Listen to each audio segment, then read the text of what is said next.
Bismillahirrahmanirrahim. Nah, saya punya trik, punya cara untuk sampean supaya la ilaha illallahnya itu sah dan meyakinkan. Nah, cara hakim itu sah dan kitab yang sering dibaca Mbah Mun diantaranya untuk kalimat itu kitab Zadul Ma'ad. Iku nak nerangno la ilaha illallah niku luar biasa. Itu kitab kesayangannya Sayyid Abdul Al-Haddad. Beliau ngendikan diantara kitab kesukaan beliau selain Ihya itu kitab Zadul Ma'ad. Itu beliau kalau ngendikan bihadihi, maksudnya bihadil kalimah ussisatis samawati wal ardu. Jadi langit bumi dibikin. Jadi beliau mulai berpikir pertama gini, surga dibikin dengan segala kemewahannya itu bagi yang tasdik liman saddaqa bila ilaha illallah wa liman amana bila ilaha illallah. Neraka yang dibikin sebegitu ekstrim sampai anak wong dicemplungno ngenteni 70 tahun lagi ceblok. Wah, itu ora kebayang carane gawe. Entakno bego kan itu. Jadi barang nak diceblokno ning neraka itu cebloke tok ngisor ngenteni pinten? 70 tahun. Makanya kemungkinan keluar dari neraka itu kecil. Nah, agak untuk syafaat itu kecil. Wong wis ora iso kebayang kan? Itu pun diciptakan untuk yang menolak dalil. Jadi surga dibikinnya lihadil kalimah, neraka dibikin juga lihadil kalimah. Jadi hadil kalimah itu mizan, ini ukuran. Yang nerima masuk surga, yang menolak masuk neraka. Hisab juga gitu, ada hisab itu ya karena kalimat la ilaha illallah. Orang kafir itu nanti tidak dihisab. Nah, cara Ibnul Qayyim hadisnya nggih ngoten. Ulaikal ladzina kafaru bi ayatina rabbihim wa liqaihi fahabitas a'maluhum fala nuqimu lahum yaumal qiyamati wasna. Ya lucu tuh, mosok Fir'aun dihisab. Kan sekarang rokok kan. Jadi hisab itu nanti itu yang enggak jelas-jelas. Makanya sampean harus hati-hati, itu potensi dihisab. Jadi yang jelas itu udah dihisab. Mosok kanjeng Nabi dihisab kan enggak mungkin. Nabi Ibrahim mosok dihisab. Fir'aun mosok karena yang jelas surganya tidak dihisab, yang jelas nerakanya juga enggak dihisab. Tapi nak sing pengajian yo teko, dangdutan yo teko lah ini yang ini yang itu. Ya itu hisab itu. Delok biskop yo bayar, mlebu masjid yo bayar. Cuma ada biskop 10.000, nak ning masjid 2.000. Itu ya hisab itu nanti. Jadi orang kafir yang karuan kafirnya itu istilah Quran fala nuqimu lahum yaumal qiyamati wasna. Nah, artinya ada hisab juga tolak ukurnya la ilaha illallah. Terus wa bihadil kalimah bu isatir rasul. Karena kalimat ini Rasul diutus untuk melatih la ilaha illallah. Jadi kalimat ini luar biasa. Tapi setelah jadi tahlil terus yang mau coba ngantuk, terus jumlahnya kakean kan, terus akhirnya gak sakral. Akhirnya la ilaha dikomentari suwi temen. Kemudian nak sing mimpin tahlil wong tuwek terkenal suwi lagi tahlil dipimpin mbah niki sing mburi mesti sambat wah suwi mesti.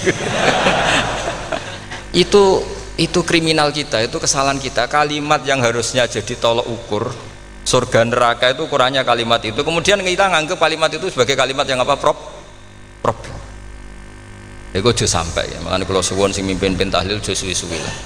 Istilah illallah ping 3 hadir terus bareng. Nanti niku semua ijazatnya hanya 3 kali itu kok udah pirang-pirang niku. Tapi nak la ilaha illallah tolong gak hadir ya tak baleni neh dadi 6. Kok gak hadir? Jebule ping 1000 pun ndak hadir lah, ini yang masalah. Terus kula waca ndak ini supaya sampean ngerti kalimat itu menjadi kualitasnya bagus ndak itu karena cara pandang. Itu tadi kalau sampean mikir surga dibikin semewah itu dengan fasilitas bidadari secantik itu, semuanya kelas A, itu ya bagi yang menerima la ilaha illallah. Neraka dibikin se-ekstrim itu juga bagi yang nolak. Jadi ini kalimat pembeda, makanya kalimat haqqin 'alaiha nahya wa 'alaiha namun. Terus wa biha wa 'alaiha. Ini jazah kene usume usum. Wa biha wa 'alaiha. Tren ini kene wa 'alaiha wa biha. Wa biha apa wa 'alaiha? Enggak yang di sini umumnya, Pak. 'Alaiha nahya wa 'alaiha namut wa 'alaiha wa biha. Wa 'alaiha wa biha. Oh berarti orang jelas prinsipnya, gak jelas. Jadi kalau suwon Mbah Mun sepuh-sepuh niku fi akhiri hayati nu sering maos talqinu zikri. Karena memang beliau ingin di akhir hayatnya juga kita semua nanti di akhir hayatnya semuanya min ahli la ilaha illallah Muhammadur Rasulullah. Dan itu dimulai dari sesuatu yang sangat-sangat ilmiah. Yaitu tadi dimulai, kenapa surga dibikin? Untuk sing iman la ilaha illallah. Kenapa neraka dibikin? Untuk yang menolak la ilaha illallah. Kemudian Rasul diutus untuk melatih la ilaha illallah. Nanti ada azab ya karena menolak la ilaha illallah, ada maghfirah karena yang terima la ilaha illallah. Makanya istighfar, kalau cara oleh istihad niku istighfar itu setelah la ilaha illallah, cara kalau oleh istihad di beberapa Indonesia itu thariqah punya istighfar dulu baru la ilaha illallah, tapi banyak ulama yang berpendapat dibalik, la ilaha illallah dulu baru, karena istighfar itu didengar Allah itu setelah tauhidnya benar. Ini cara madzhabnya Abul Hasan apa? Asyadili, yaitu fa'lam annahu la ilaha illallah baru wastaghfir li dzambika ai li hadil kalimah. Karena orang bisa dimaafkan itu berdasar kalimat la ilaha illallah. Misalnya begini ya, orang kafir itu kafir terus sampai 70 tahun, sekali melafatkan la ilaha illallah itu yughfar lahum ma qad salaf. Jadi kullil ladzina kafaru iyantahu yughfar lahum ma qad salaf. Artinya orang kafir itu belum pernah tahlil, belum pernah istighosah, ya belum pernah istighfar, tapi sekali melafatkan la ilaha illallah secara sah langsung yughfar lahum ma qad salaf. Berarti dulu mana la ilaha illallah sama istighfar untuk kepentingan dimaafkan Allah? La ilaha illallah cara madzhab Abul Hasan Asyadili, karena alasannya wong kafir sing kafir wae tanpa istighfar, asal kalimat la ilaha illallah benar langsung yughfar lahum ma qad salaf.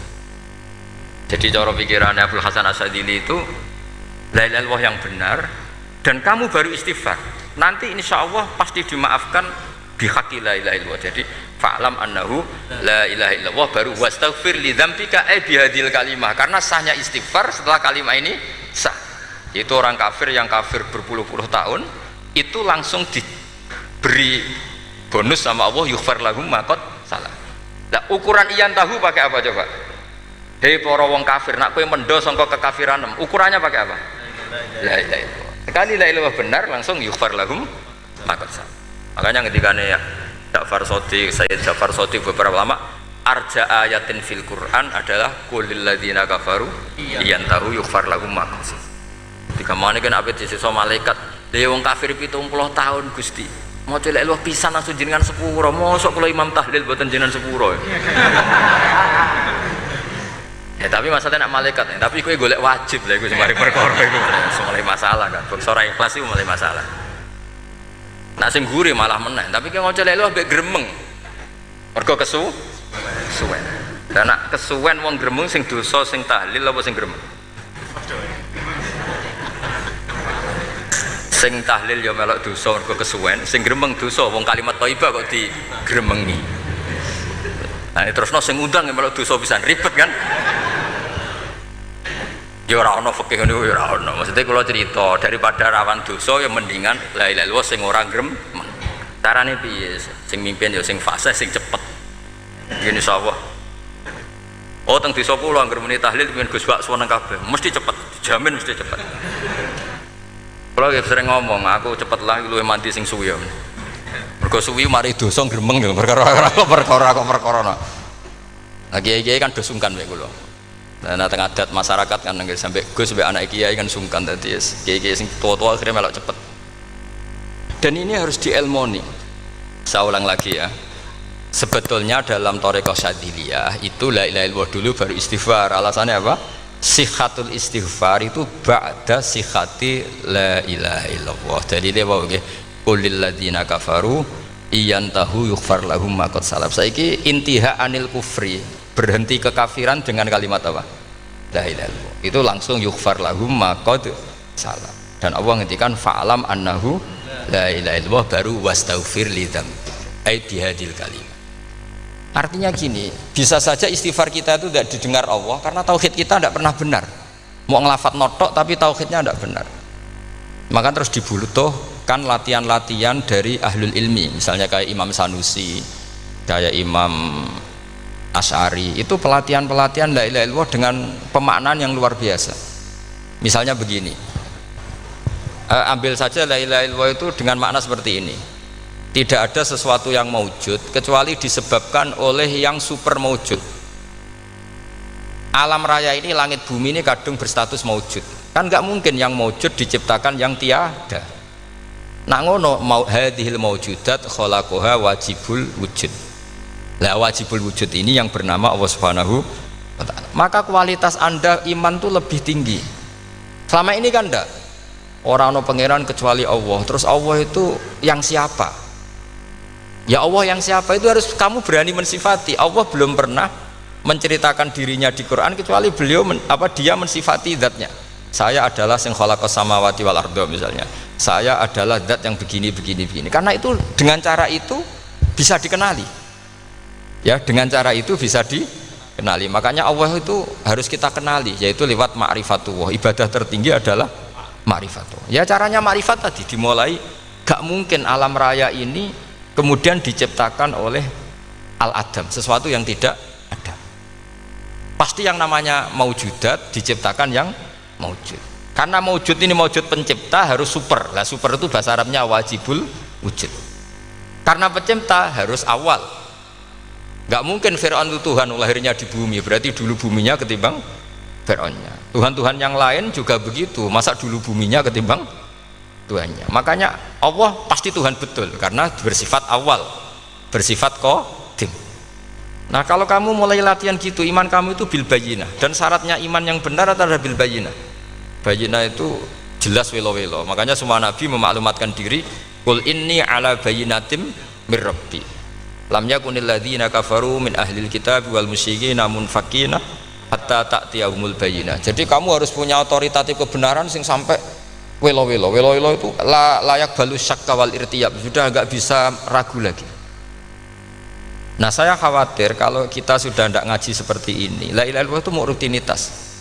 Pemenang nak kasiat ribet meneh kan. Nak diwaca 1000 kasiat ngene, nak diwaca 2000 kasiat. Wah itu ngawur lagi.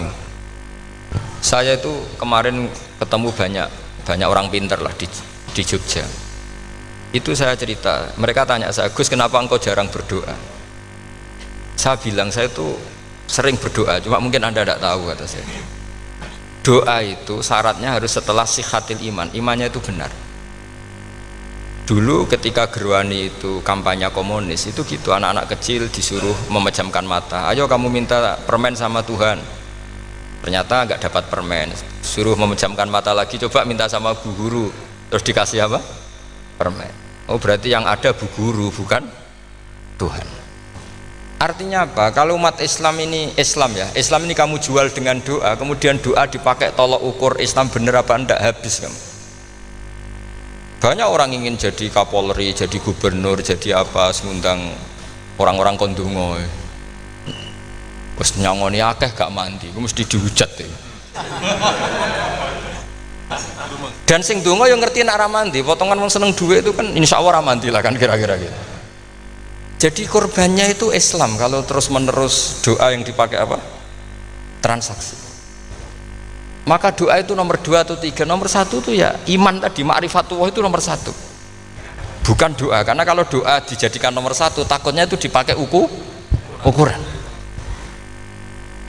Makanya ketika orang kafir minta sama Nabi, minta itu ya bahasa Arabnya doa, untuk mengubah Mekah jadi begini, untuk mengubah Mekah jadi makmur, jadi ada sungainya, roh. Nabi gak mau. Padahal Nabi kalau doa pasti mustajab apa enggak. Tapi andekan itu diturutin, maka ukuran iman selalu pakai doa. Dan itu bahaya jangka panjang, karena Nabi pirsa pengganti beliau-beliau kamu-kamu yang nanti doanya tidak mandi, itu bahaya, itu tidak prospek cara hitung-hitungan. Iya nak zaman Nabi donga mesti mati. Nak ketika era sampean dia nak kiai tenan Pak, kalau donga ana sugih, nak ora sugih kira kiai kan ribet. Mungkin dhewe kiai ora sugih kan ribet kan. Maka kita sebagai ulama itu punya hitung-hitungan. Nah beda dengan pakai ma'rifatullah. Misalnya begini, ini contoh paling gampang. Orang kafir itu dulu ngukur kebenaran Muhammad, mereka tentu manggilnya Muhammad. Muhammad, kalau kamu mengklaim bahwa orang mati bisa hidup lagi, coba mbah-mbah kamu yang sudah mati bangunkan. Kalau bisa berarti kamu benar, kalau ndak ya ndak. Pertanyaannya itu yang faktu bi abaina in kuntum apa? Sodikin. Pertanyaannya, ngukur kebenaran dengan cara itu yang bikin standar siapa? Nah, Nabi itu sempat terdesak karena itu dipakai ukuran. Tapi kalau pakai ilmu mantek, jawabannya lebih gampang. Ngukur kebenaran dengan cara itu versi siapa? Versi saya. Kamu benar itu kalau bisa membangkitkan orang mati. Terus jari Nabi, ya kalau versi kamu ya kamu yang membangkitkan, nanti ditanya bareng-bareng. Loh ini kan kita seperti itu kan, kita sering. Artinya apa? Islam ini yang bisa mengawal hanya ilmu. Doa itu nomor 2, yang bisa mengawal Islam hanya fa'lam, harus ilmu annahu la ilaha illallah. Ketika orang kafir lo tanya, Muhammad kalau kamu Rasul betul, fasayir jibala Makkah, jibalu Mekah kamu jalankan kemudian jadi emas, dan orang-orang yang mati bangkitkan, kemudian kita tanya adinuka hakun amla, agamamu benar apa enggak?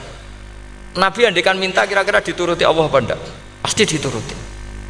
Tapi masalahnya, masa menunggu itu? Masa Allah menjadi Tuhan nunggu itu?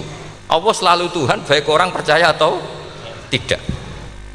Makanya Allah tidak mau nuruti, karena itu jadi problem jangka panjang. Iya kalau Nabi mustajab doanya, terus era umatnya seperti ini, sing kiai ini bedino dalail ora mesti mandi dongane, wis asing tirakat lah ora mesti mandi dongane, nak bab donga niku wis padha wae lah. Misale mesti mandi, nak wong waras mesti dinggo donga husnul khotimah, ora dinggo golek sugih, iku mesti amatir nih.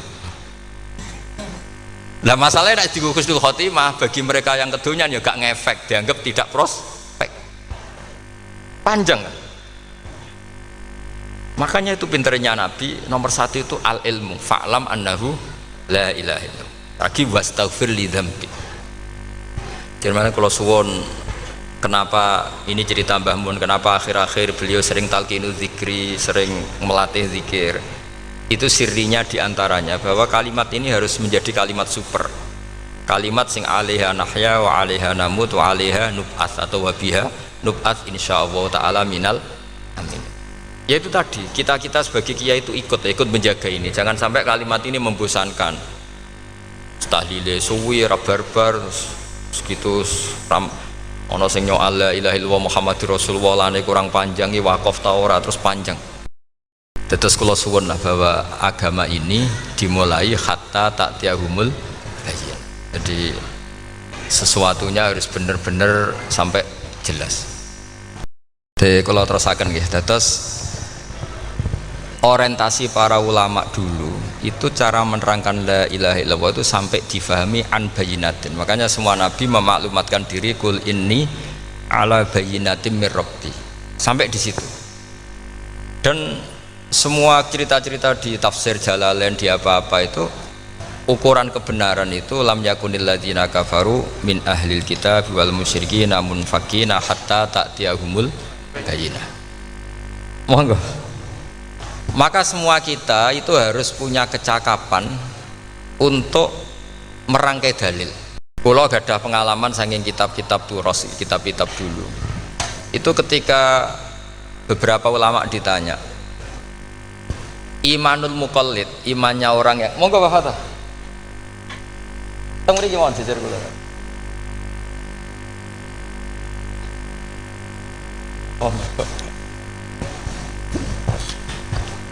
Kalau cerita sedikit dulu ketika ulama-ulama dulu berdebat tentang apakah imanul muqallid, imannya orang yang tidak bisa berargumentasi tentang Tuhan itu diterima apa enggak, rata-rata ahli sunnah bilang diterima, tapi tetap dengan catatan itu potensi goyah.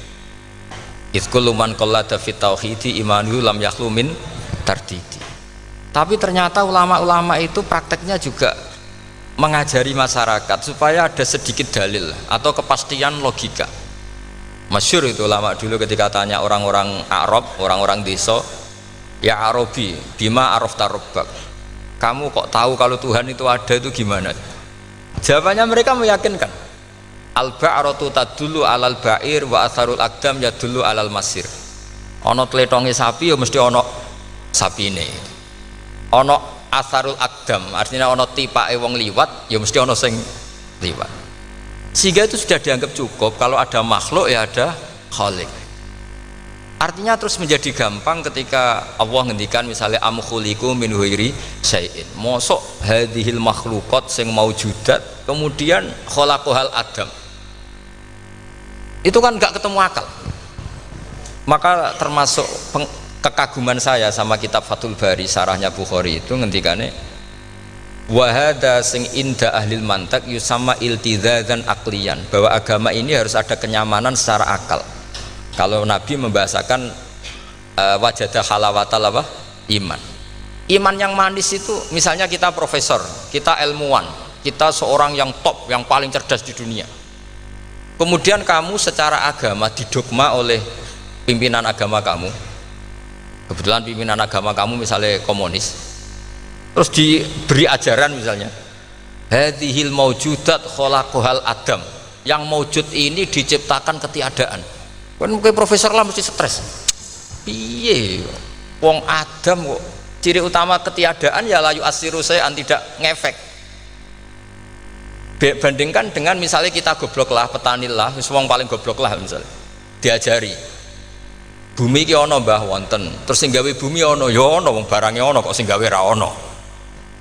Lebih gampang. Lah itu cara Fathul Bari hadaddin itu mudah sekali, sahlah qoriba. Kalau dalam baca Said Abdul Haddad itu hadil kalimah sahlah qoriba. Sahlah qoriba itu enak difahami karena ya sudahlah, kalau hadil maujudat ya khalaqahal maujud.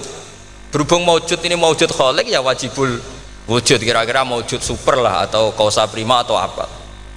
Jadi segampang itu lama menerangkan tauhid. Nah khawatir saya kalau penjelasan seperti ini sudah hilang, terus mau wong takok kasihate, nak maca sakmene paket ngene, nak sakmene paket ngene. Lah anak ramadi terus mental, jute la ilaha illallah ya ngobos. Nah ini kan jadi tersangka. Makanya saya tadi bilang, saya berkali-kali saya belajar tauhid, belajar ilmu mantek, itu kepentingan saya hanya satu, supaya orang familiar dengan logika la ilaha illallah. Yaitu tadi mulai yang pelatihan kelas ringan, yaitu tadi al-ba'ratu tadullu alal ba'ir wa atharul aqdam yadullu alal masir, sampai pelatihan yang agak berat, tapi sebenarnya tidak berat-berat banget. Karena tadi am khuliqu min ghairi syai'in, masa kalian semua yang sebegini hebat maujudat kemudian kamu disebabkan oleh sesuatu yang tiada.